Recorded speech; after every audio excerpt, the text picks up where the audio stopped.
Bonjour et bienvenue à une nouvelle édition de ce podcast nommé Vendredi à 4 heures. Pour notre chapitre d'aujourd'hui, j'ai deux personnes très importantes, Manuela Molina et Aniel Serrano, professeurs de pédagogie à l'Université Javeriana. Ils discuteront de quatre interactions que l'un de vous nous a envoyées sur Instagram d'une classe de 4e année dans une école privée à Bogota avec des enfants entre 9 et 11 ans. Bonjour à vous deux et bienvenue dans cet espace. Bonjour. Rappelez-vous que l'enquête sur Instagram est déjà ouverte. Vous pouvez commencer à voter pour vos albums préférés. Pour la première partie, nous avons cette image. Dans cette première interaction, l'enseignante explique aux étudiants les questions qui, comment, où et quoi, pourquoi, qui se trouvent dans un document projeté au tableau. Elle traduit les mots et les questions avec leurs réponses possibles en espagnol. Daniel? Bon, pour moi, il existe d'autres manières de faire l'explication d'un sujet. Même s'il s'agit des enfants ou des adultes, c'est à nous, en tant que professeurs, de garantir que l'accès au contenu disciplinaire soit global. Mais avec ce type de pratique en plein air, on n'est pas dans la condition de le faire. En fait, on risque que le manque d'attention devienne l'état général pour les élèves qui ne font pas d'attention facilement. On doit garder à l'esprit que même si la manière d'enseigner fonctionne pour le prof, cela n'est pas une garantie d'apprentissage pour l'élève. Ok, Manuela?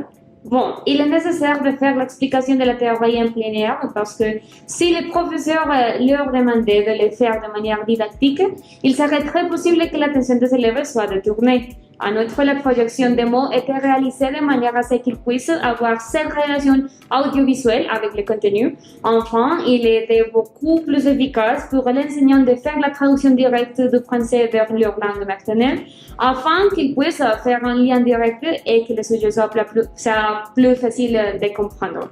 De plus, dans ce cas, l'attention est mise sur l'enseignante car c'est lui qui possède l'information et qui, par conséquent, guide l'activité dans son ensemble. Ok, donc le sujet que vous avez commencé à traiter est très intéressant, celui de vraiment garantir l'apprentissage des élèves. De plus, vous avez mentionné un mot, plénière. On verra après si ce type d'interaction est un obstacle pour l'apprentissage. Pour la deuxième instruction, on a que l'enseignante pose les questions à quelques élèves pour qu'ils lisent les réponses qui sont dans le même document projeté. Daniel? Bon, je trouve dans cet exercice une sorte de contradiction. Parce qu'on voit l'effort du prof pour impliquer aux élèves dans le processus d'apprentissage. Mais cette pratique est en tout cas éloignée d'une demande cognitive nécessaire pour que l'élève puisse vraiment comprendre ou apprendre vraiment le contenu travaillé. En plus, l'interaction reste dans le prof est très limitée pour l'élève, de manière que l'étudiant est encore mêlé pour l'instruction des demandes du prof. Ok, Manuela? Bon, je ne crois pas qu'il y a une contradiction parce que ici, la production orale est la priorité du cours en général. Donc, la meilleure manière de les refoncer est parmi la lecture des questions ici montrées sur les documents web. Donc, dans ce point, on dit que le but de la séance était de développer la bonne prononciation de tous les élèves en les impliquant dans l'activité.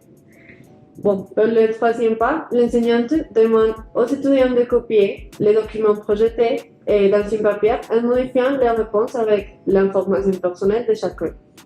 Daniel? Ici, je crois qu'on doit se poser la question de comment c'est l'accompagnement du prof à ce moment-là. On doit tenir compte que le niveau d'activation des élèves doit être compensé par celui du prof. En plus, on n'a pas la certitude que les élèves s'expriment facilement avec ce type d'activité. On doit aller au-delà avec l'usage de l'évaluation avec ce type d'activité puisque les étudiants méritent une rétroaction complète dans tout cas. Ok, Manuela? Bon, ici, nous avons un guide qui c'est le document et il est temps de le pratiquer aussi. Il est possible de donner aux élèves la possibilité de donner leurs réponses pour évaluer s'ils ont compris le sujet ou non, et ici de façon individuelle. Ok, donc on voit ici que le type d'interaction a changé. Même si maintenant ils doivent travailler de manière individuelle, on ne sait pas si l'apprentissage est garanti. Finalement, l'enseignante demande à deux étudiants de lire sans se lever de sa chaise ce qu'ils ont écrit dans une copie. L'un fait la question et l'autre la réponse. Mais seulement deux couples ont présenté l'activité. Daniel? Bon, dans ce point, je reviens aussi sur les sujets de l'évaluation. À mon avis, il n'est pas pertinent de faire un exercice évaluatif comme celui-ci. Voyons l'attention des élèves qui ne sont pas évalués. Personne ne fait attention à ce qui se déroule dans la classe. Manuela. Comme Daniel revient sur les points de l'évaluation, je reviens sur l'objectif de ce cours qui est travailler spécifiquement la production orale. Cette étape vise à renforcer cette compétence chez les étudiants afin qu'ils puissent s'écouter mutuellement et, si est possible, faire des corrections, pourquoi pas. En plus, cette activité est le résultat final de toute la classe et le fait que les cartons soient réalisés par les élèves eux-mêmes avec leurs données personnelles les rend plus impliqués dans le partage d'informations avec leurs camarades de classe. Ok, Daniel, est-ce que vous voulez dire quelque chose? Oui, tant que l'étudiant comme les professeurs n'ont aucune activité réelle en ce moment-là. Et cela peut aussi risquer la validité de l'évaluation, car on n'est pas certain si l'étudiant a vraiment appris le sujet ou si elle ou elle ne fait que les répéter. Merci pour ces explications. Et l'enquête est déjà fermée et les résultats sont 2037 personnes ont voté par les arguments de Daniel. Par le contraire, Manu a reçu 20 votes. Merci de nous écouter une fois de plus. On s'écoute la semaine prochaine. Au revoir. Au revoir.